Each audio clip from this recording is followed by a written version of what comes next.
T-minus 1 minute and counting.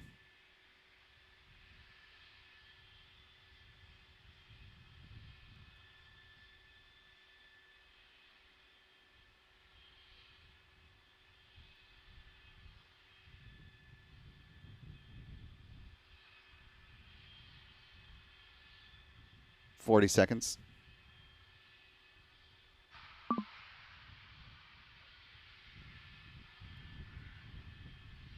30 seconds.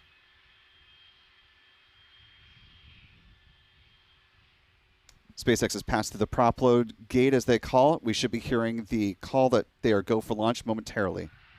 Director Ty Huntington, take it away. Go for launch. And we are now just a few seconds away. Here we go. 10, 9, 8, 7, 6, 5, 4, 3, engine ignition, 2, 1, and liftoff of Starship on Flight 7. The ascent of Starship on its 7th test flight. It has cleared the tower.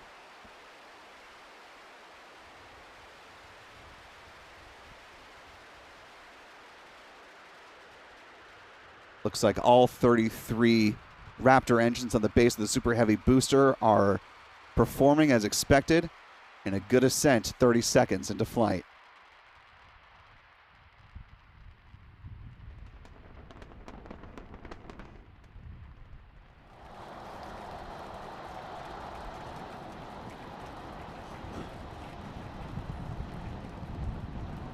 All right, we're more than 30 seconds into flight. Telemetry showing 33 out of 33 engines as it's pitching downrange.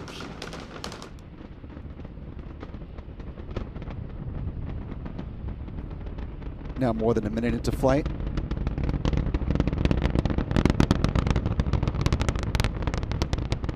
Vehicle passing through max Q, the point of greatest aerodynamic pressure. Coming upon a few events in fairly rapid succession here. We'll see booster, most engines cut off for MECO. T plus 2 minutes 32 seconds. That'll be followed by a hot staging, and the Super Heavy booster boost back burn will start at T plus 2 minutes and 46 seconds.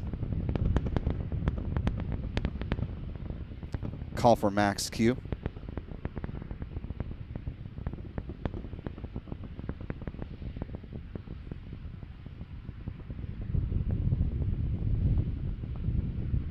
SpaceX launch teams are doing their necessary checks to ensure that the tower is ready to support a catch of the Super Heavy booster.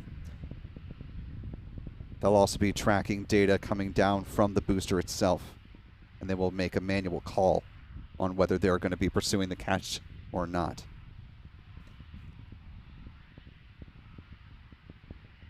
Less than 20 seconds away to MECO.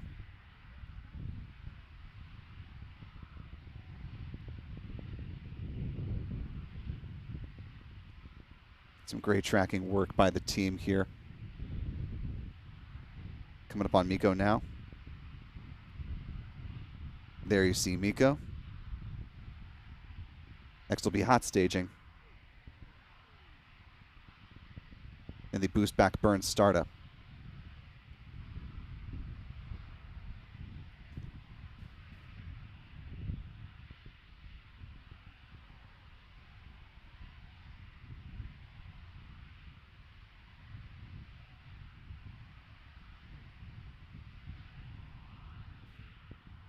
We're awaiting the call that they are confirmed go for catch.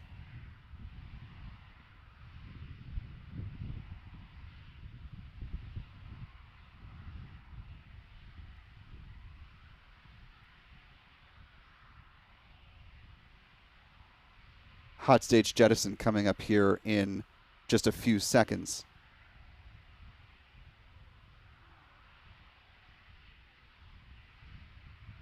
That hot stage range should be jettisoned right now.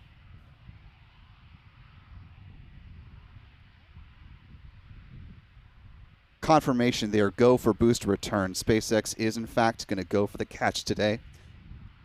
So for those in the area of South Padre Island, Brownsville, Boca Chica, keep your ears open. You'll hear quite an amazing sonic boom as that booster makes its way back towards the catch tower. Some great views of the release the hot stage ring there. Now a little more than 4 minutes into flight.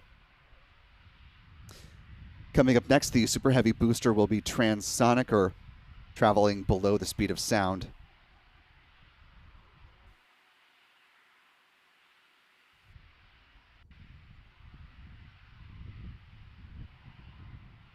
With the completion of course, the boost back burn.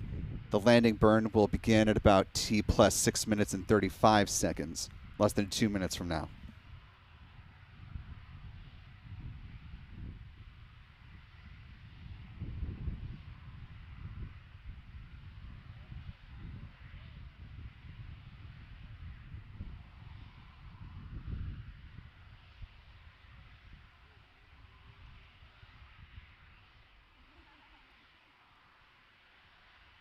Now a little more than 5 minutes into flight. Great view of the ship upper stage as it continues on with its first burn. If you take a look back at our tracking camera, you can actually still see that hot staging ring.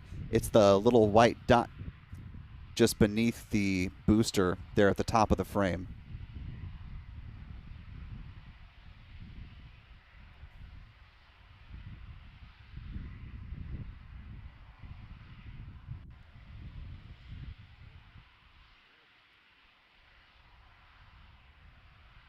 Some great views from the booster's onboard cameras.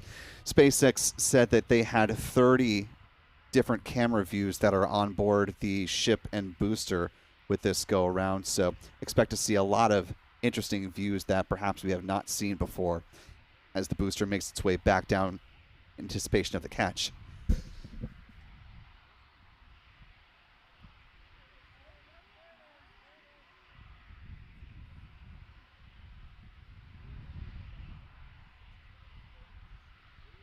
Great view of the booster that's coming back on the tracker.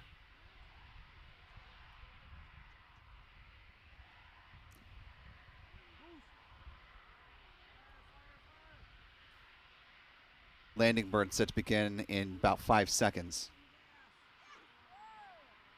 Landing burn underway. Let's listen for the sonic boom.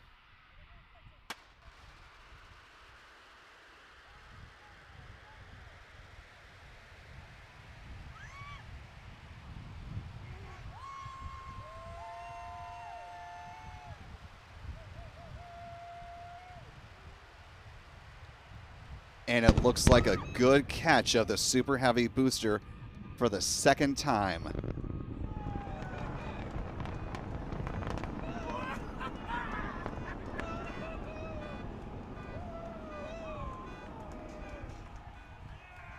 Confirmation by SpaceX that the booster has been caught.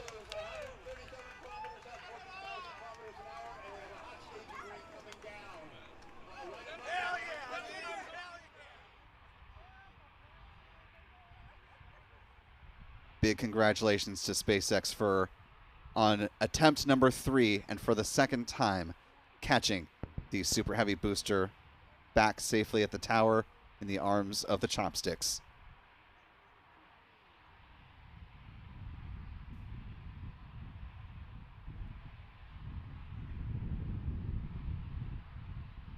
A great view of the grid fins, the hypersonic grid fins that were controlling the steering.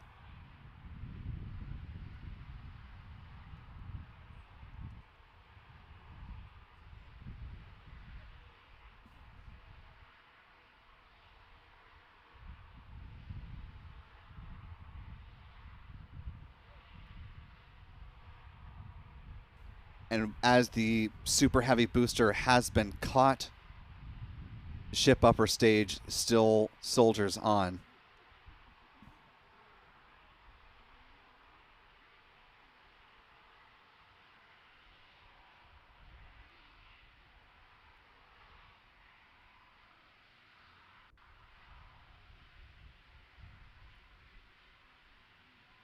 On the ship upper stage, meanwhile, they only appear to have one of the Raptor vacuum engines that is still igniting right now.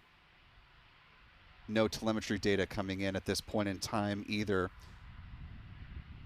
At this point in the flight, the engine shutdown should have happened, so there shouldn't be any of the Raptor engines still showing as ignited. Might just be an issue with telemetry just coming down, that ship might still be okay, just not receiving good telemetry data at this particular moment. Commentators confirming that they are also waiting to hear the status of ship.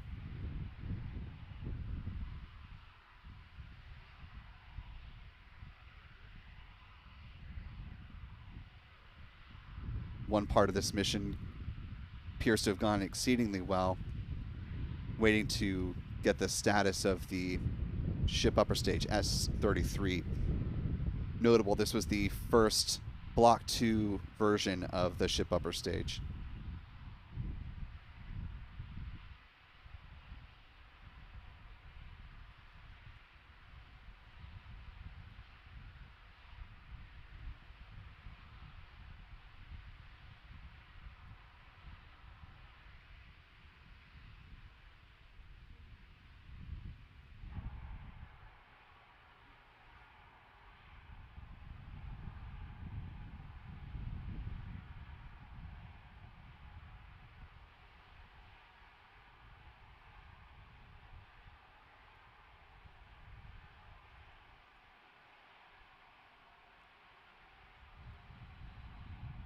Again, for those who are just joining us, we have seen a successful catch of the Super Heavy booster. You're taking a live look at it right now from our tracking cameras, and now a close-up from Lab Padre's camera.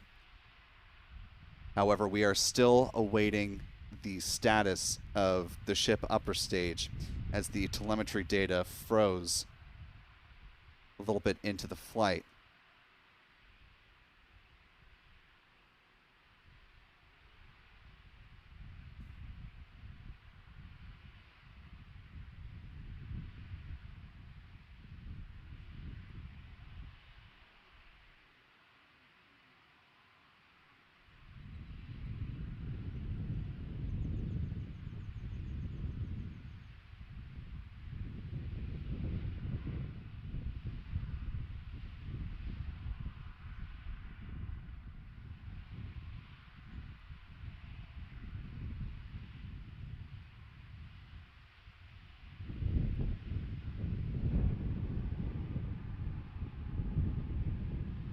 Let's listen in for a status check. Have comms with the ship, so trying to figure out exactly when that happened and exactly what happened. So obviously the flight controllers right now going through their data, looking to make sure it's not anything instrumentation on the ship, but actually try and get us a status. So again, we're gonna keep listening in on this. We'll give you an update as soon as we have a little bit more. So for now, stage 1 back in the tower, waiting to find out a little bit more about stage 2.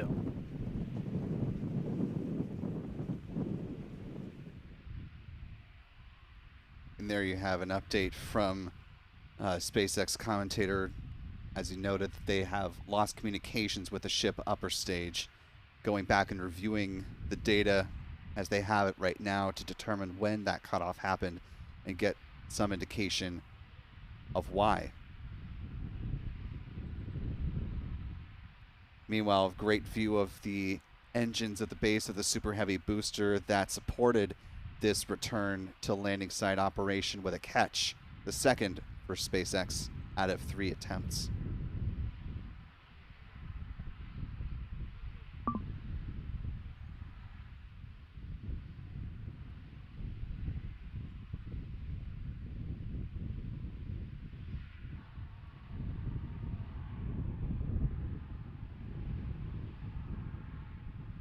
Let's listen back in. We caught a booster, but we are still waiting to find out a little bit more on the ship. So it had successfully separated. We did that hot staging maneuver. We did see all 6 of ship's engines on the way uphill during its ascent. But as we were getting to the end of that ascent burn, we saw engines dropping out on telemetry, and we have since lost contact with the ship. So again, we're still listening in on the loops, trying to figure out how much we can get right now. But again, stick with us. We'll bring you updates as soon as we hear them. Really exciting. We were able to catch the booster today. Obviously, we want to get the ship all the way over to the Indian Ocean. May not be able to do that at this point, but we'll give you some updates as soon as we hear a little bit more about the ship. For those that didn't catch earlier, this was a new version of the ship. This was its debut flight. So a lot of learnings here for sure as we continue to tune in and listen in with the teams and try to gather more information to understand where we stand with the ship. But as Dan mentioned before, teams are trying to make sure that it's not an instrumentation error. We want to find out if it's, did we just lose communication or did something else happen with the ship? So teams are actively working, trying to figure out what we can find out, and we're continuing to listen in and find out more information to share as we can. But as we said before, and you can see it there on your screen, what a beautiful, beautiful sight to see another booster back at the launch tower. That was successfully caught just minutes ago after sending the ship off into space, and having seen it for the first time with my own eyeballs in person, it was pretty awesome. And yeah, the thunder-like sonic boom was really fun to experience. Yeah. So we are getting a little bit more. So we did lose all communications with the ship. So I mean, that is essentially telling us that we had an anomaly with that upper stage. So we were just coming up to the end of that ascent burn for the ship when we stopped when we started to lose a couple of the engines. We saw those dropping out, and then we did lose telemetry from the ship. So that means we didn't have contact with it. So at this point, we are assuming that the ship has been lost. So this was a brand new vehicle, essentially. This was kind of an upgrade version. So with that, there's a lot of things you're upgrading, but there's a lot of things you're going to learn as all of those systems are now interacting with each other for the first time. But at this point, we did lose the upper stage of the ship. So again, we're gonna listen in and try and figure out a little bit more about what happened. And obviously, we'll do kind of a full breakdown once we get smarter ourselves in the coming hours and days as well. For sure. Now,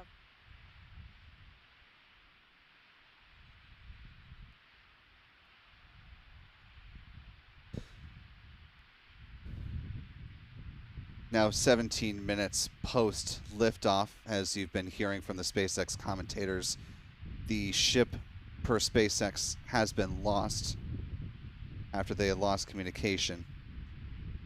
Just reviewing the timeline here, the telemetry data froze at about T plus 8 minutes and 27 seconds with just one of the single outer stage engines showing that it was still lit. Just going back and looking at some of these milestones here, the telemetry data from what was provided by SpaceX on screen showed the loss of a center engine about T plus 7 minutes and 40 seconds. Then you saw another center engine go out at T plus 8 minutes and 3 seconds, an outer engine at 8:04, another outer engine at 8:18, and the last center engine at 8:23 post liftoff. Want to bring in Stephen Clark, space reporter at Ars Technica, back again with us, who's been watching this all unfold with us live. Stephen, it's sort of tale of 2 points of success and 1 point of disappointment. Let's start with where things went right with the catch of the Super Heavy booster. This also featured the reuse of a refurbished Raptor engine. You've still got it supported out there at the tower. Your thoughts on just that part of the mission? Yeah, Will, it was remarkable to see the booster come back and be caught again by the Mechazilla arms at the launch tower. That's 2 for 2 now. When they've tried to actually bring the booster back to Starbase, they've caught it both times. So that's a good feather in SpaceX's cap going forward. They seem to have got that down, so to speak. Probably more still to be tested and demonstrated to gain confidence going forward with the catch. One thing with the booster, a couple things with the booster, I guess I noted, were during the boost back burn, one of the Raptor engines appeared to not be firing, but the engine or telemetry display on SpaceX's webcast during the landing burn showed it firing. So not sure if that was a glitch or hiccup on the telemetry or the webcast, or if one of the engines had failed during the boost back and somehow worked during the landing burn. Interested to see how SpaceX describes that. And then the other thing I noted that I don't remember seeing back in October on the last catch was the booster seemed to be swinging a little bit on the catch arms. I don't remember seeing that back in October, and just interested if if there was something missed, or perhaps it's the wind or something like that, and perhaps it's entirely expected, but I just don't remember seeing it back in October. Yeah, those are both really good visual catches there. We definitely noticed that it had a little more swing to it this go around. I'm sure that is, as is the case with everything that's happened with this flight, something that SpaceX will certainly be looking at in great detail, especially with the engine as you saw it. Let's turn now to the not so great part of the flight, the apparent loss of the upper stage, as SpaceX is reporting that telemetry data was lost, and by all accounts the upper stage was lost at some point as well. Obviously, we can't know with any definitive certainty what caused it to go awry, but I guess, remarking on one thing that Kate Tice mentioned in the broadcast remarks is that this is the first Block 2 upgrade of the ship upper stage, and in its first outing it suffered a similar fate as Block 1. It didn't make it very far, and certainly not all the way to the Indian Ocean, far from it.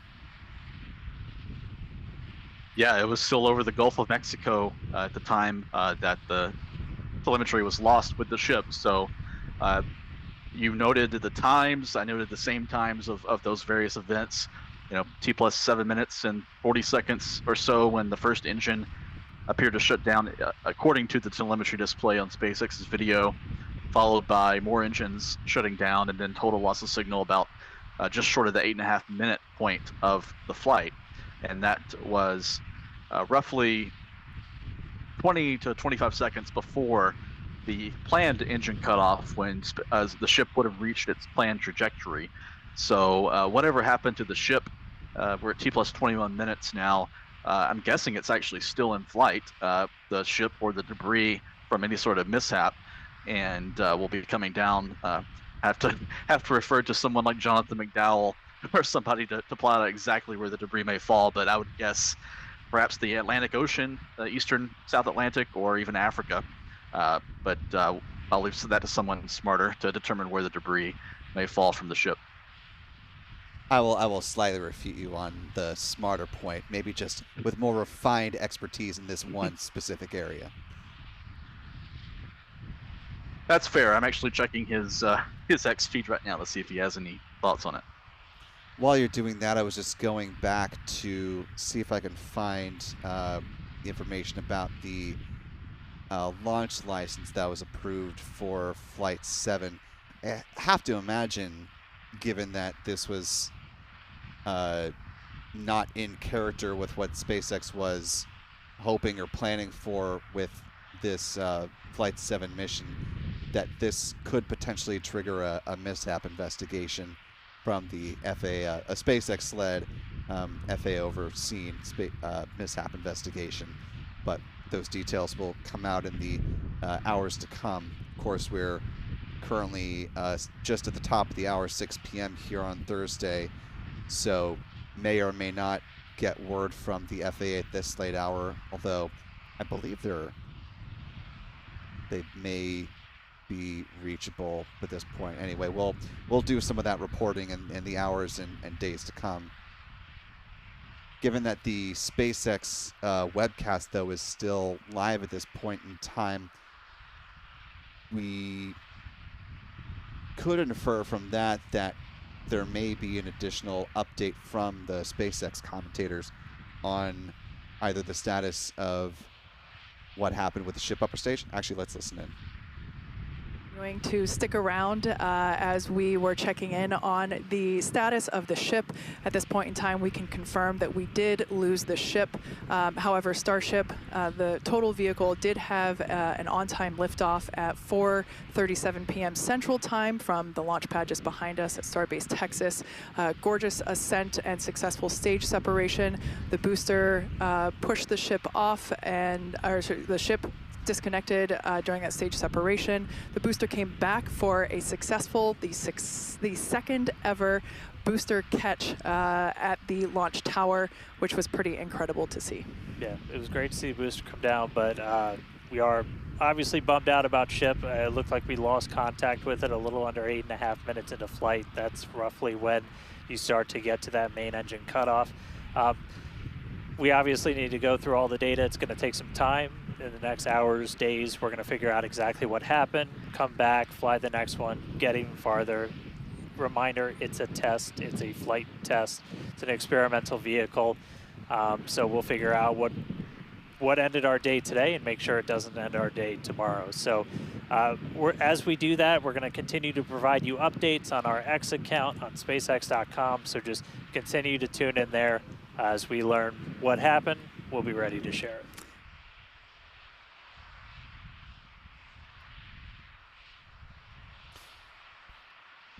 So as you just heard, there won't be any additional sweeping updates from SpaceX today. Steve, I'll bring you back in here before we go ahead and close out our webcast.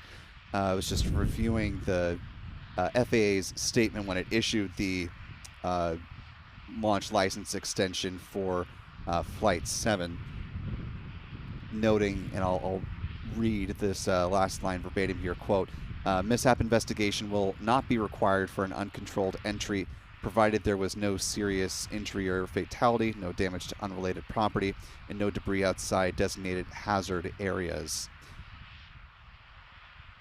I think that last part, and I'm curious on your read on this, but, you know, I'm guessing, you know, and someone like a Jonathan McDowell may be able to more definitively identify where the, you know, literal pieces may fall, and metaphorically as well. But I think this may be our indication of whether or not this particular loss of the ship may in fact trigger a mishap investigation. What are your thoughts? Exact same thought, Will. I was about to say that last see part. Some fire. I'm sorry to cut you off, Stephen. We are seeing a little bit of fire here on the super heavy booster now. Not sure if that was intentional or not. Just odd timing. We're going to keep an eye on this, and I may have to cut you off if there's obviously something more decisive that happens, but just want to note for our audience, we are seeing that flame at the base of the super heavy booster just been above the engine section. It's a little bit hard to see at certain points because of the lighting if it's still burning.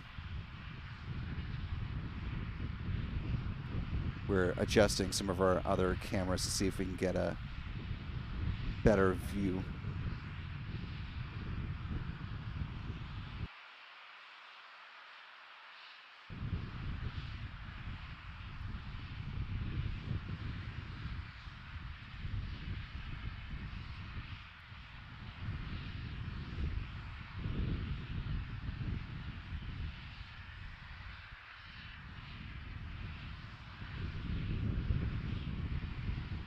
Fire does appear to be out now. We'll keep our eyes on that to see if there's any further developments with that.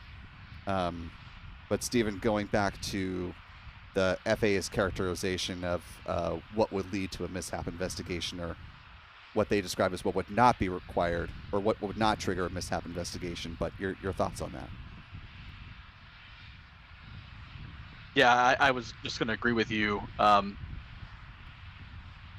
That last part is probably what is going to trigger the mishap investigation. You know, debris falling outside of the hazard area and falling over the Atlantic Ocean potentially. Hopefully, didn't fall over land, and unlikely.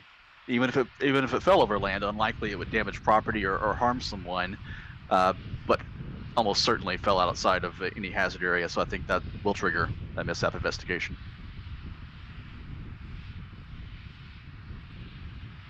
So, as Stephen Clark was just talking, I was talking with Stephen Young off mic about the last time that there was Rapid Unscheduled Disassembly, or a RUD, if you will, of the ship upper stage. As the ship makes its ascent, it crosses in between the Straits of Florida, around Florida and Cuba, and so possibly, depending on exactly where the breakup happened and where those pieces of debris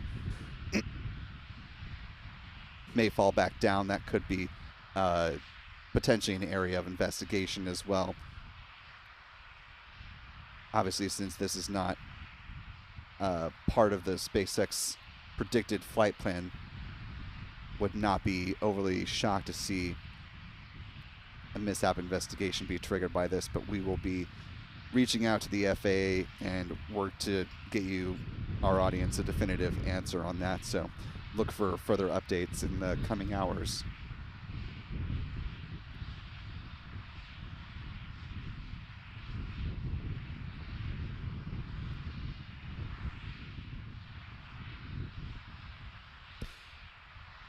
Well, with all of that behind us now and quite a bit ahead of us, we're going to go ahead and wrap up this joint live coverage. First off, I want to thank our wonderful guest, Stephen Clark, reporter covering the space beat for Ars Technica. Obviously, they can go to the website, Stephen, but for folks that want to follow your work in various spots, where else can people check out what you've got going on?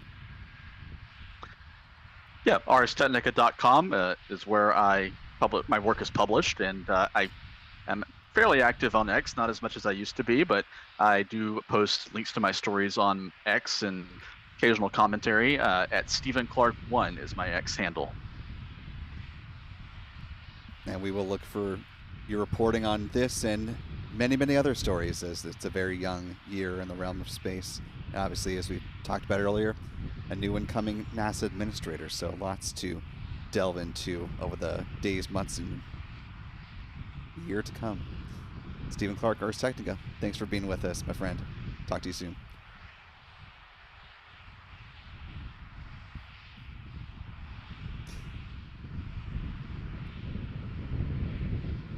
As we're bringing this live coverage to a close, want to thank the broad teams who make Lab Padre and Spaceflight Now possible.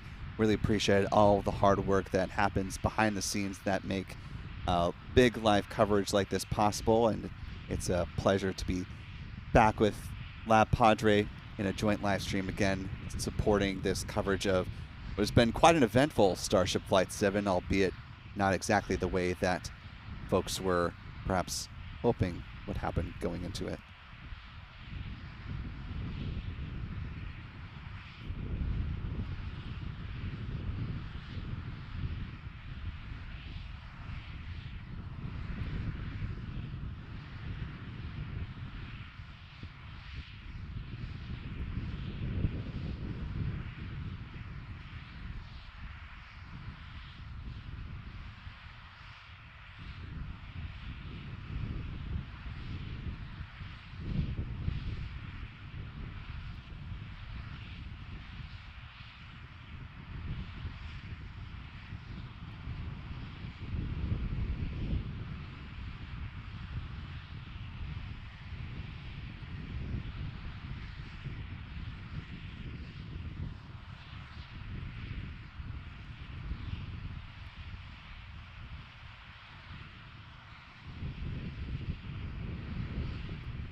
before we go ahead and formally wrap things up, I do actually want to bring Stephen Clark back in. I know we just said adieu, but we are getting some literally and figuratively breaking developments on the breakup of Starship Flight 7, the upper stage.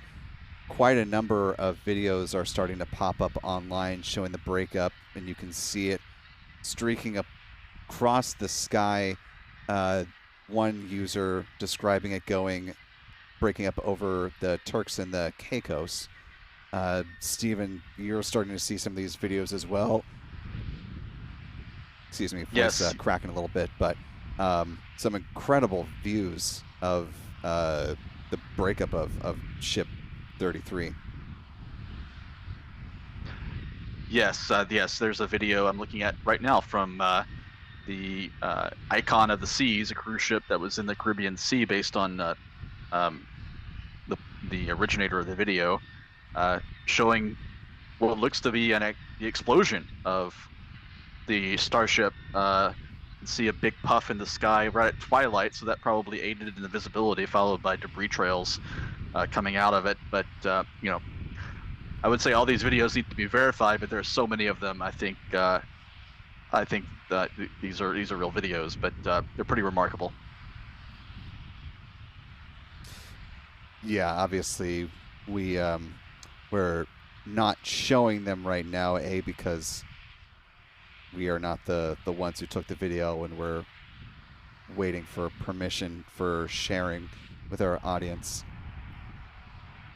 But B, obviously we're also, like other journalists, working to verify and be able to attribute them. But as you mentioned, Stephen, just the timing that all of these were coming out and coming together, the angle of them, the similarity across all these videos certainly does lend credence to this being the breakup of the ship upper stage. Really quite something.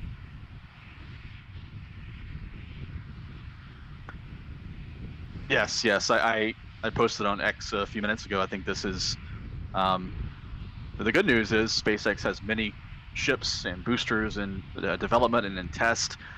So I wouldn't say this is a significant setback, really, based on the video is obviously quite dramatic, but when you think about it, I think it was Flight 2 failed at a similar point in flight, and debris fell over the same kind of area north of Puerto Rico. There was some video of that, but it was in the mid-morning hours, so the video was not as spectacular as what we're seeing on social media right now because of the lighting. This happened right at twilight, right around sunset local time there in the Caribbean and in the Turks and Caicos region. So not sure this is actually significantly different than what happened back on Flight 2, which was November 2023, if my memory serves. Yes. But the video is remarkable, and I think this is obviously going to require an FAA mishap investigation, and probably I'm guessing it'll be at least a couple of months at least, before we see Starship fly again. Yeah, and of course, as we were talking about earlier in the broadcast, NASA and SpaceX were really wanting to get into the flow of the prop transfer demonstration, which will require a fairly large number, comparatively, of Starship flights in order to fill up a tanker in low Earth orbit. And there are still a number of steps to get to between here and the start of that campaign, and this is potentially going to slow that down, just getting to that point, just getting to flight number 8, and what SpaceX was potentially angling for with the catch of the ship upper stage. Now there are going to be a lot of questions on whether they're ready for that, what the Flight 8 profile will look like, and what the next steps are for SpaceX. Yeah, well, all speculation at this point, but I think SpaceX wanted to see the good performance of the heat shield on the ship, and everything worked during the reentry just as intended before they attempted a catch and return to launch site with the ship. And they didn't get that clearly with this flight, so I think there will be a redo in some sense on Flight 8. and the ship catch will be deferred till later in the year. But yeah, the video, again, for your listeners, the video is spectacular. I just keep going back to that. Kind of scary a little bit, to be honest with you, but I'm caveating that with the fact that this same thing happened on Flight 2 around the same time of the flight, and likely the same sort of debris fell around the same area, actually.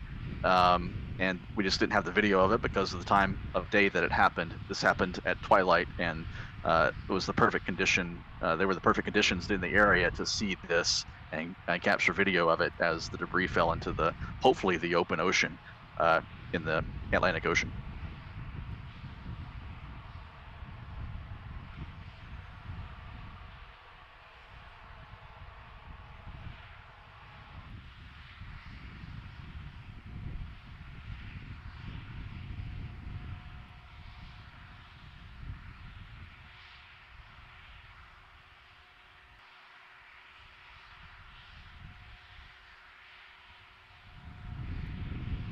So we do have some video to share with you, one of many of clips that we were discussing, Stephen and I, just now. This is the view from the Turks and Caicos that we were talking about, and just given the fact that we don't often get to see firsthand video of a breakup like this with such great clarity, and you can tell just because of the lighting conditions right here, you get a nice reflection from the sun glinting off of the various pieces of the ship upper stage. But Stephen, now that we have video to talk back and refer to, just wanted to see if you can add any additional color to what we're actually seeing here. Yeah, just we're seeing countless pieces of debris from the Starship re-entering the atmosphere. Looks like, from the Turks and Caicos, don't know. That territory obviously includes numerous islands, multiple islands at least, so I'm not sure which island this was taken from. But flying right overhead, it looks like from the viewpoint of this person operating or recording this with their smartphone. And again, as I mentioned, right at twilight, so spectacular. Sorry to cut you off. We are seeing another flame near the base of the first stage booster. Just want to call that out as it's just begun. Something else that I don't recall, and as the booster during Flight 5 was coming back, there was a little bit of flame coming back when the booster was returning, but this is now twice since the catch that we've seen this flame pop up.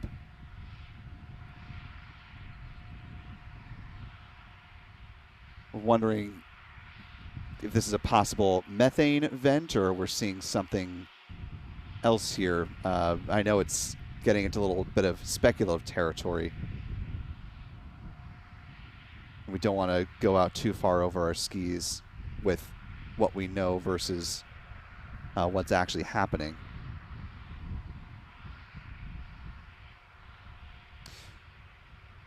Where SpaceX can just let the LOX vent, there will be some methane left in the tank as well. This might be part of SpaceX's process of removing it from the Super Heavy booster, and it just looks more dramatic than it actually is potentially worrying.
Well, once again, for the second and now for real last time, we're going to go ahead and thank our friend Stephen Clark with Ars Technica and let him get on his way, as those of us who cover the space beat now have quite a bit of writing to do. So, Stephen, you can follow your work at arstechnica.com. Thanks again for joining us today. Really appreciate the conversation insight on what has been quite an eventful Flight 7. Yeah, of course. Thanks for having me, Will, and always a pleasure to join Spaceflight Now for live coverage. And it's been quite a day with New Glenn launching for the first time early this morning, and then seeing Starship Flight 7 this evening. Kind of a tale of two different stories, two different outcomes today, although we're seeing here the booster did make it back to the launch site, and that was the one part of the Blue Origin mission that didn't go according to plan. So different outcomes, but obviously it's going to be a setback for SpaceX to lose the ship at the point that it apparently disintegrated in space and rained debris over the Caribbean or the Atlantic Ocean. And it'll be interesting. It'll be a very fascinating story to follow over the coming hours and days, because I think there will be several things to write about going forward in terms of the investigation, both from a technical aspect and from a regulatory aspect. Absolutely.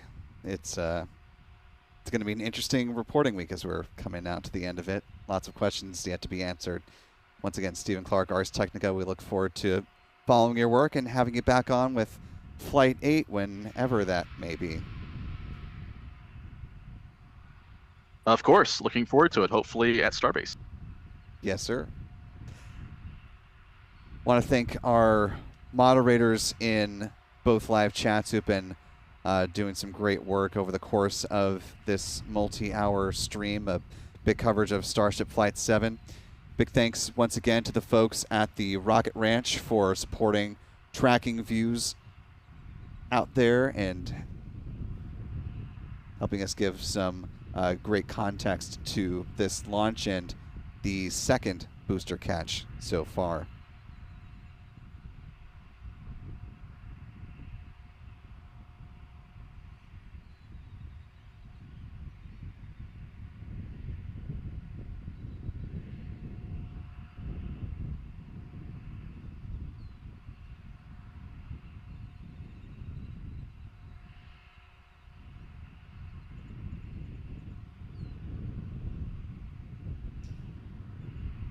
Want to thank our friends over on the Lab Padre side of this live stream. Big thanks to Lucid and the full Lab Padre team. Especially thanks to Lewis for continued partnership with this live coverage of the Starship program down at Starbase. If you're following the happenings down at Starbase, you want to make sure you subscribe to Lab Padre's stream. Keep up with what's going on with the ship upper stage, which appears to be lowering, or excuse me, the booster, which appears to be lowering down to the orbital launch mount as we speak.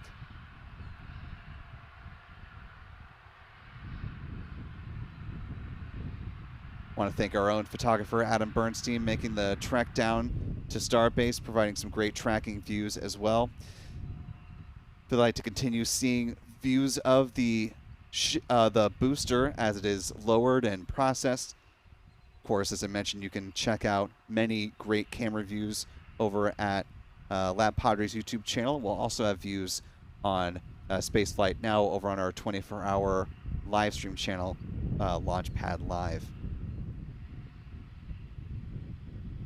Want to thank the channel member communities for both Lab Padre and Spaceflight Now for making live coverage like this possible, especially when it comes to big events and big news-making events, as we've had today and really throughout the course of the week. I want to thank our Spaceflight Now editor, Stephen Young, for providing the technical support for this coverage as well. Most importantly, though, want to thank you for wherever you've been watching this live stream coverage from, whether you're watching through Spaceflight Now or through Lab Padre. We sincerely appreciate you being with us for a very eventful day. For all of us here at Lab Padre and Spaceflight Now, want to thank you once again for your time and attention and your interest in the space program. For Spaceflight Now, I'm Will Robinson Smith, and we will see you next time, folks. And until then, bye-bye.